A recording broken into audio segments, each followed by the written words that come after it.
À la une de l'actualité dans cette édition Dialogue des leaders sur l'urgence Covid-19 et climatique en Afrique, les chefs d'État sont réunis en visioconférence cet après-midi. Les conclusions de la rencontre dès le début de ce journal.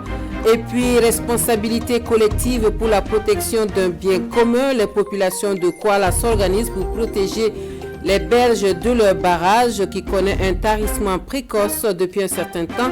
Des travaux d'intérêt commun que nous verrons dans quelques instants.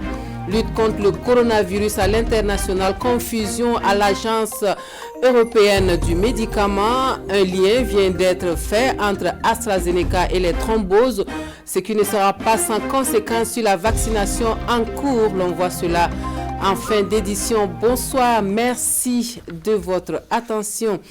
C'est par visioconférence donc que les dirigeants africains s'engagent à se soutenir pour lutter efficacement contre le Covid-19 et les changements climatiques sur le continent. Voici donc les principales conclusions de ce dialogue de haut niveau avec Moussa Ouedraogo et bienvenue Taonsa. Des chefs d'État africains ainsi que des responsables d'institutions internationales réunis en visioconférence autour de deux préoccupations, le Covid-19 et les changements climatiques. Il s'agit ici de réfléchir sur des actions concertées pour contenir les effets néfastes de ces phénomènes. La partie burkinabé est représentée par le ministre de l'Environnement, de l'économie verte et du changement climatique, Siméon Sawadogo. Le président du Faso reconnaît qu'il y a effectivement urgence face donc à la Covid-19, mais également face au changement climatique, qui du reste est un élément très important vu les dégâts que ce changement climatique-là donc peut produire à travers les inondations, à travers donc les sécheresses, à travers donc les changements donc pluviométriques. Au plan national, plusieurs mesures ont été prises pour faire face au Covid-19 et au changement climatique, mais l'aboutissement de ces actions ne peut se faire sans une mobilisation internationale, estime le président du Faso. Il a pris un certain nombre de mesures qui ont été prises par le gouvernement en matière donc de protection de l'environnement, en matière de changement climatique. Il a également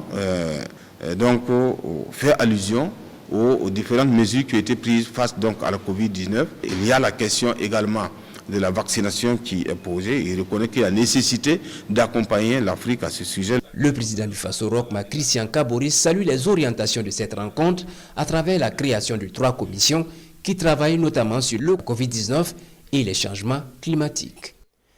Et dans l'actualité sociale de ce journal, c'est cette bonne nouvelle en perspective pour les travailleurs du privé qui devraient constater, à l'instar de ceux du public, une amélioration sensible de leur pension. L'Assemblée nationale vient d'adopter à l'unanimité ce matin le projet de loi portant un régime de sécurité sociale. L'ambiance de la plénière du jour avec Césaire Carfo et Maxime Zongo. Après les travailleurs du public, c'est au tour de ceux du privé d'espérer une amélioration de leur pension.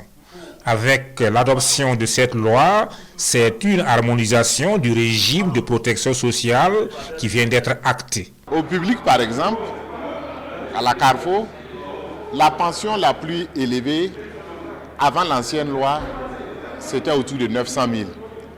Au privé, c'était 480 000, puisqu'on avait limité le montant qui devait servir à la pension à 600 000. Bon, maintenant, on a levé ce blocage-là. On est passé maintenant à 800 000. Donc, la plus grande pension au privé, avec l'application de la loi et ce que nous projetons, va connaître une hausse qui va atteindre à peu près 540 000, soit à peu près 160 000 francs d'augmentation. Autre avancée, le relèvement de l'âge des enfants pris en charge, mais pas seulement. Pour le privé, pour les enfants, l'allocation familiale qu'on donnait, on limitait à 15 ans. Là, on est passé à 16 ans, donc que ce soit un enfant d'un fonctionnaire ou d'un enfant d'un privé, c'est 16 ans, parce que l'école est obligatoire au Burkina jusqu'à 16 ans. Comme mesure commune, on a dit la dernière fois, quand tu cotisais 13 ans, quand tu n'as pas atteint les 15 ans, on ne te prend pas à pension. Mais maintenant, si tu décides de cotiser au privé aussi les 2 ans, tu vas avoir une pension complète. Ça, c'est une avancée. Avec cet ensemble de mesures, rassure Seni Ouedraogo, les travailleurs du secteur privé verront ainsi leurs conditions de vie sensiblement améliorées. À travers cette initiative, l'objectif est l'harmonisation entre le public et le privé. Le mot de politique de ce journal, c'est le nouveau temps pour la démocratie qui traduit sa gratitude aux militants et sympathisants du NTD à Arbinda, dans le Sahel. La délégation du bureau politique national conduite par Vincent Dabilgou salue sur place l'engagement et la mobilisation qui ont permis au parti de faire une bonne moisson aux dernières élections. Commentaire Nyarkiteda. Arbinda dans le Somme. Une population en liesse. Personne ne veut se faire compter l'événement. Signe de la vitalité du nouveau temps pour la démocratie dans la localité. Elle a fortement contribué à l'élection du député de la province du Somme pour le compte du NTD. La commune a également offert un bon score pour l'élection du candidat de la majorité, Rochmark Christian Kaboré. Et le parti est là avec à sa tête le premier responsable pour remercier la population. La population d'Arbinda et du Soum d'une manière générale nous attendait. Nous avions reporté plusieurs fois donc, cette visite ici. Et nous sommes venus ce soir pour dire merci. Merci d'abord parce que ces populations ont cru au président Rochmark Christian Kaboré. Parce qu'ils ont véritablement et massivement voté le président Rochmark Christian Kaboré. Mais ici également, ils nous ont permis d'avoir un député pour l'Assemblée nationale. Et c'était important pour nous de montrer aux populations que malgré les difficultés, nous sommes prêts à venir dire merci. Au-delà des meetings dits de remerciement, c'est une aubaine pour saluer la résilience des populations de cette zone, et c'est malgré l'adversité. Les gens ont l'impression qu'à Arbinda, quand tu y vas, c'est comme si tu as fait tes bagages pour aller dans l'enfer. Vous êtes venus, vous témoignez d'abord que ce n'est pas vrai. Les gens y vivent et ils sont même très heureux d'y être. Avant de prendre congé de la population, le président du NTD assure que des dispositions sont prises par le gouvernement pour un retour définitif de la paix dans le Sahel. Et la journée nationale du paysan édition 2021 dans le contexte de crise sanitaire connaîtra des réaménagements certains, alors qui, pour organiser la 22e JNP à Manga, les hommes et les femmes chargés de cette mission sont installés ce matin à Ouagadougou sur la composition de ce comité et le format de la JNP 2021. Les précisions sont de Amado Ilboudo et Nyarkiteda. 600 délégués au lieu de 1500 sont attendus à Manga le 23 avril prochain pour la 22e journée nationale du paysan. Un seul jour pour organiser le face-à-face des acteurs du monde rural avec le président du FASO et la remise de distinction aux meilleurs producteurs. La foire agro-silvo-pastorale est annulée. C'est une journée du paysan réduite en nombre de jours et en participant certes, mais la qualité demeure intacte avec un autre travail fait en amont. Il y aura tout d'abord des ateliers des forats qui vont se faire dans les régions pour permettre à toutes les régions de participer. Et là, c'est un format où il y aura au moins 150 personnes par forat au niveau des régions. Et ensuite, il y aura une mise en commun qui va permettre de pouvoir avoir l'ensemble des décisions prises par les organisations du monde rural. Et ensuite, au-delà de ça, il y aura un atelier national sectoriel. Le comité national d'organisation et le comité national d'orientation et de pilotage, installés ces jours même, doivent en une quinzaine de jours mettre les petits plats dans les grands pour une réussite de la journée du paysan qui se tient désormais chaque 2 ans. Cela permet de pouvoir investir dans le domaine agro-silvo-pastoral dans la région qui va accueillir la journée nationale du paysan pour que ça ne soit pas seulement une journée festive, mais qui est une journée qui va permettre de voir qu'il y a eu des investissements qui ont été faits au cours des 2 ans dans la région. Le ministre de l'Agriculture, Salifou Ouedraogo, a invité les 2 comités à privilégier la concorde, la concertation et l'engagement pour réussir la Journée nationale du paysan, 22e édition.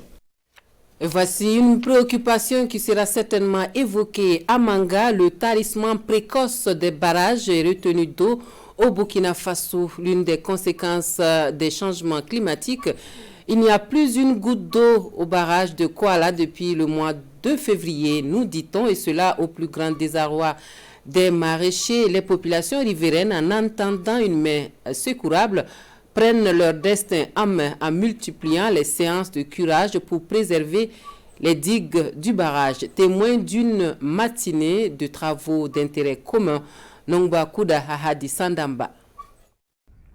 Un curage de barrage à la main. Nous sommes à Kuala, un village de la commune rurale de Saba. C'est comme ça ici depuis quelques jours maintenant. Hommes, femmes et enfants sont à pied d'œuvre pour redonner au barrage de Kuala son lustre d'antan. Nous nous sommes rendus compte que le barrage ne fait qu'à sécher d'année en année. C'est pour cela que nous avons donc entrepris de le curer à la main en attendant qu'on nous vienne en aide. Rien que l'année dernière, nous avons cotisé pour le faire avec une machine à la limite de nos moyens. C'est depuis le mois de février que le barrage de Kuala a tari. Nous sommes dans le lit du barrage. Pioches et autres outils en main, les uns curent, les autres ramassent. Du tricycle à la charrette, en passant par la tête, tous les moyens sont bons pour débarrasser le barrage de ses mottes de terre. Jusque-là, utilisé pour l'abreuvage des animaux, le barrage de Kuala ne tarissait pas.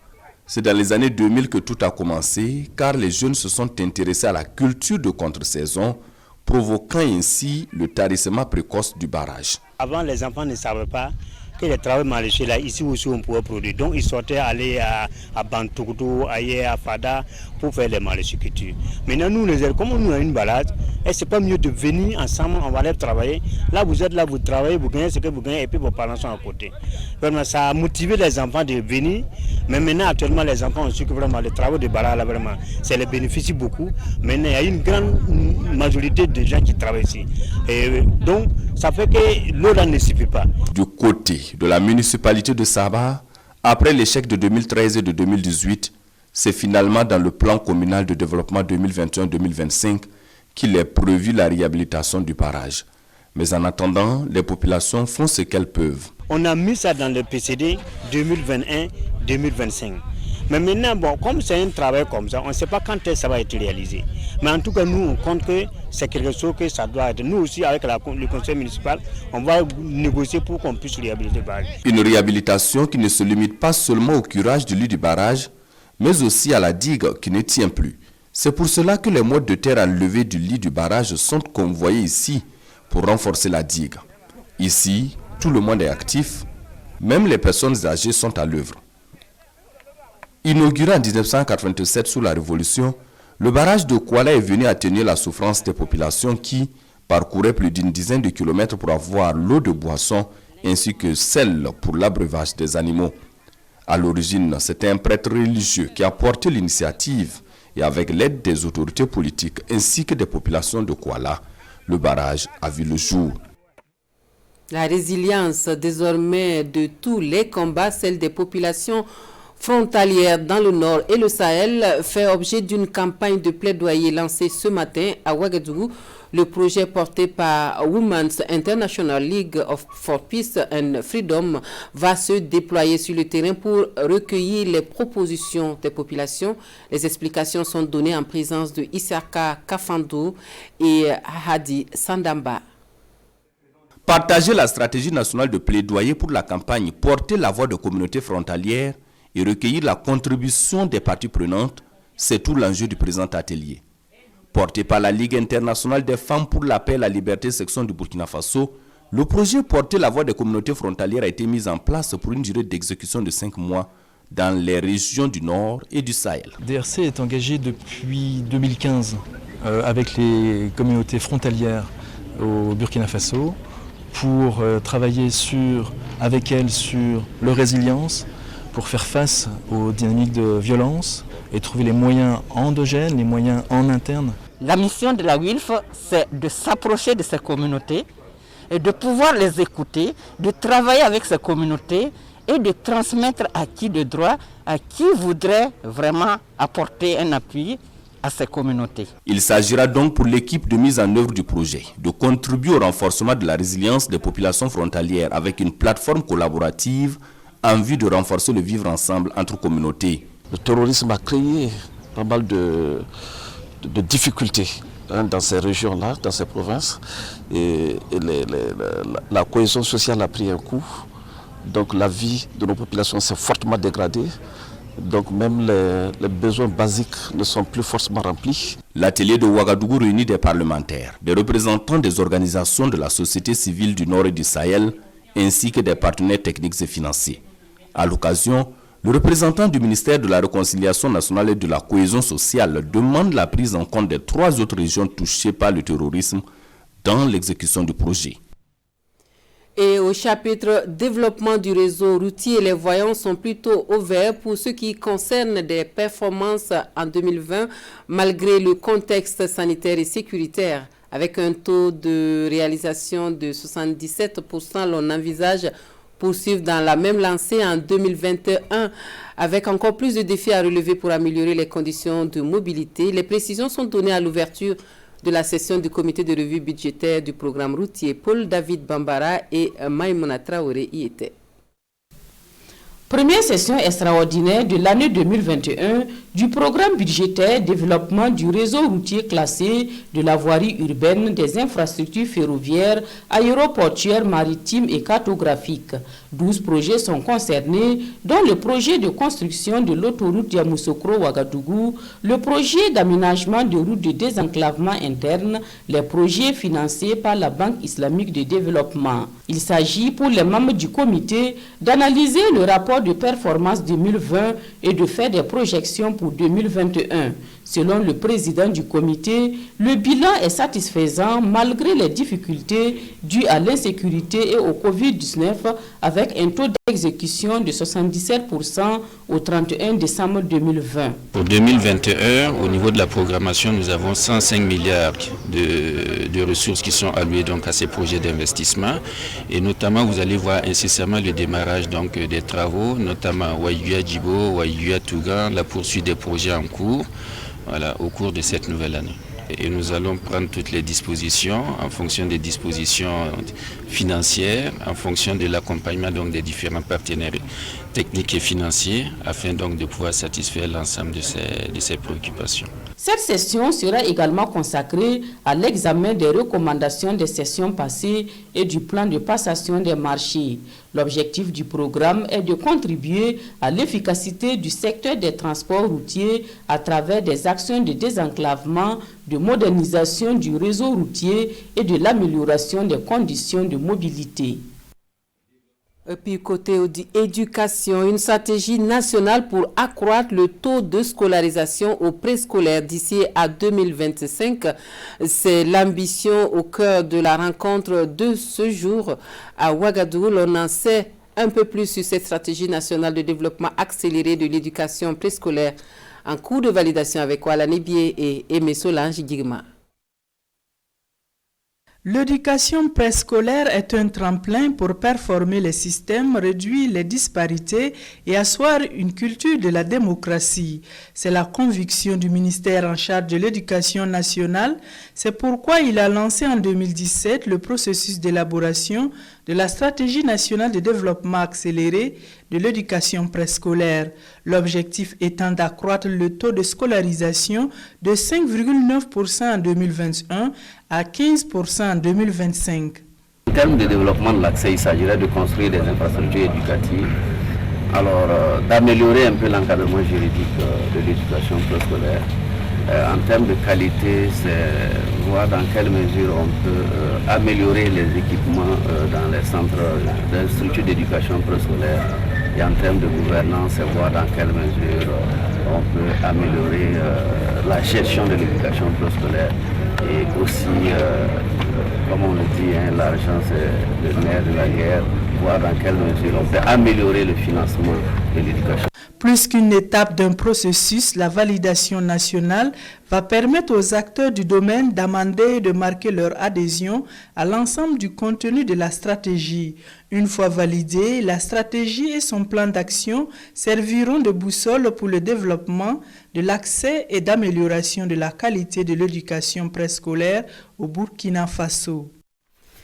Et l'offre sanitaire du Burkina Faso qui gagne en qualité, notamment en matière de prise en charge des jeunes patients. Avec l'arrivée de 16 nouveaux médecins pédiatres, la 14e promotion de pédiatres entièrement formés au Burkina Faso est composée de 12 Burkinabés et de 4 nationalités étrangères. La cérémonie de sortie de promotion en présence de Rasmane Zoundi et Estelle Judith Assobwa.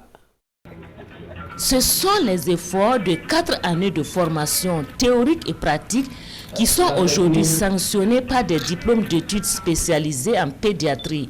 16 nouveaux médecins pédiatres, dont 10 hommes et 6 femmes, de la 14e promotion entièrement formés à l'unité de formation et de recherche en sciences de la santé de l'université professeur Joseph Kizerbo.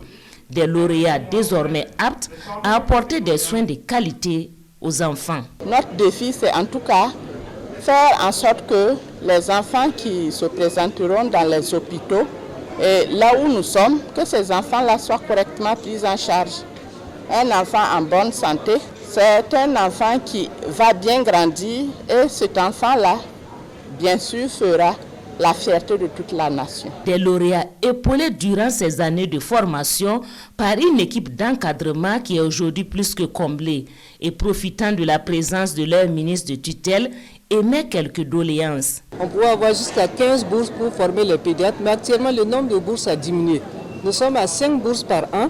N'eût été les non-burkinabés qui viennent s'inscrire, on allait se retrouver avec 5 burkinabés seulement pour le volume de la formation. Et également, depuis 2014, nous n'avons pas eu de recrutement d'assistants.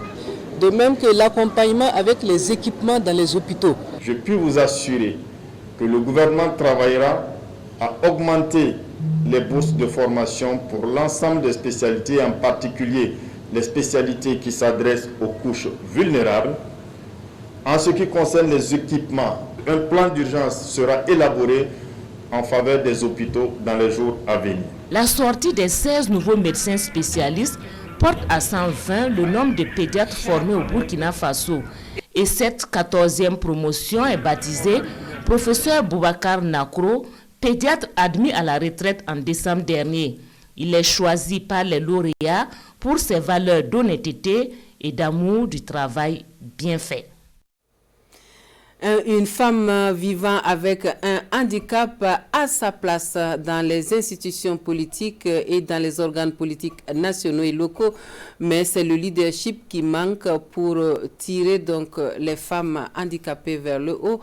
C'est en tout cas la conviction au centre de cet atelier international de réflexion sur la question, atelier ouvert ce matin à Ouagadougou. Sur le contenu de la rencontre, les détails avec Roger Kam et Sébastien Zongo. Au niveau mondial, seulement 24% des parlementaires, 6% des chefs d'État et 5% des chefs de gouvernement étaient des femmes en 2019. Et les données sont extrêmement faibles concernant les femmes handicapées selon le rapport des Nations Unies sur le handicap et le développement. Cette rencontre internationale se veut une contribution pour changer la donne. On aurait rempli notre mission si on arrive à provoquer le débat, pour que la question soit sur la table pour tout le monde. C'est de pousser pour qu'on dépasse le stade des paroles, le stade des réflexions. Maintenant, on doit passer à l'action. Handicapés moteurs, visuels, d'albinisme de petite taille et d'autres catégories, ils sont une 50aine de participants venus de 20 pays d'Afrique pour un partage d'expériences et de bonnes pratiques. Il y a même des femmes handicapées qui ont été ministres, qui ont été députées. Chacun viendra faire une présentation de sorte à motiver les autres à aller dans ce sens. Il faut sortir du handicap d'abord dans la tête avec une autre capacité dont tous les pays ont besoin. Travaux de groupes thématiques et plénières constituent les activités sur le leadership des femmes handicapées et leur participation à la vie publique et politique en Afrique.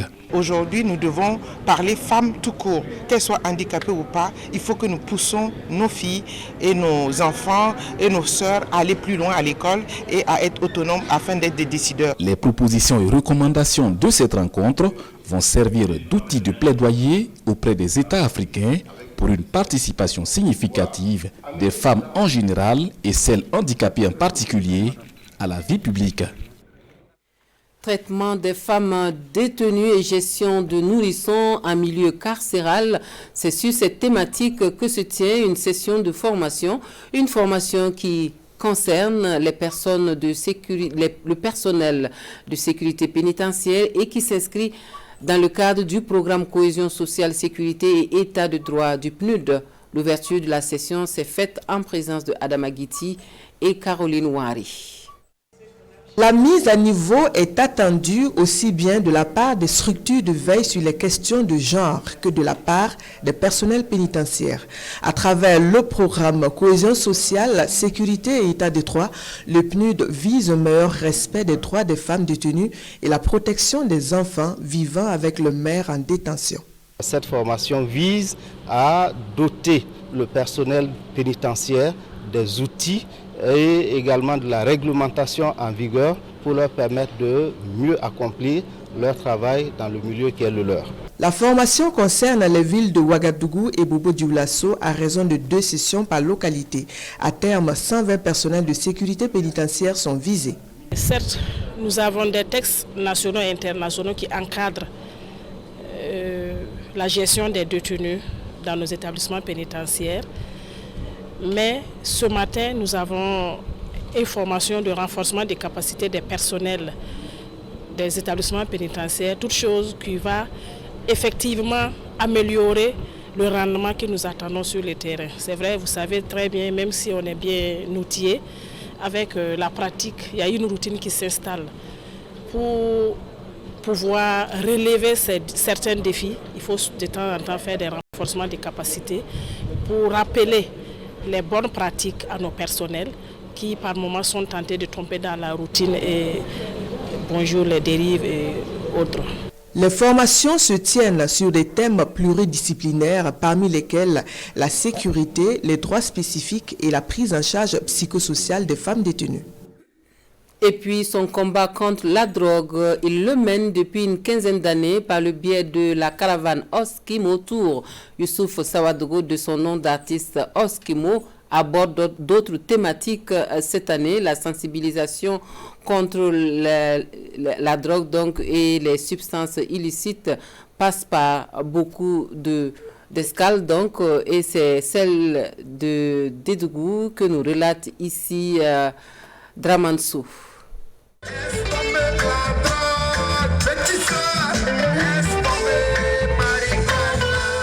Dédougou, point de départ de la 14e édition d'Oskimo Tour, Jeunes propres sans drogue. À travers prestations d'artistes, projections de films et compétitions inter-établissements, le Reggaeman mène la sensibilisation contre la drogue, l'insécurité routière pour la paix et la réconciliation nationale. Quand on prend la drogue, on vient brûler un feu. Contrairement à celui qui respecte le feu, que celui-là il est drogué ou il est sous l'emprise des amphétamines, qui ne respecte pas le feu, qu'est-ce qui se passe? On a un accident, on a un blessé ou on a quelqu'un qui laisse sa vie. Donc la drogue, et la sécurité routière et la paix, ça va ensemble. Parce que si dans un quartier, vous n'avez pas des gens lucides dans le quartier, personne ne va dormir. La consommation des stupéfiants prend de l'ampleur chez les jeunes. Une situation inquiétante pour l'avenir de la nation. C'est pourquoi la lutte contre la drogue devrait être un combat de tous, dira le parrain de la caravane. Je voudrais saisir donc l'occasion pour saluer l'initiative du jeune artiste musicien et inviter l'ensemble des acteurs, aussi bien du public, du privé, en particulier les associations de jeunesse, à s'impliquer ardemment dans cette lutte qui est une lutte pour la survie de notre jeunesse, une lutte pour la survie de notre pays. Car si la jeunesse est malade, je le répète, c'est l'ensemble du pays qui est malade et qui est sans avenir. La caravane va sillonner les 13 régions du Burkina et Oskimo plaide pour la construction d'un centre national de désintoxication des jeunes drogués.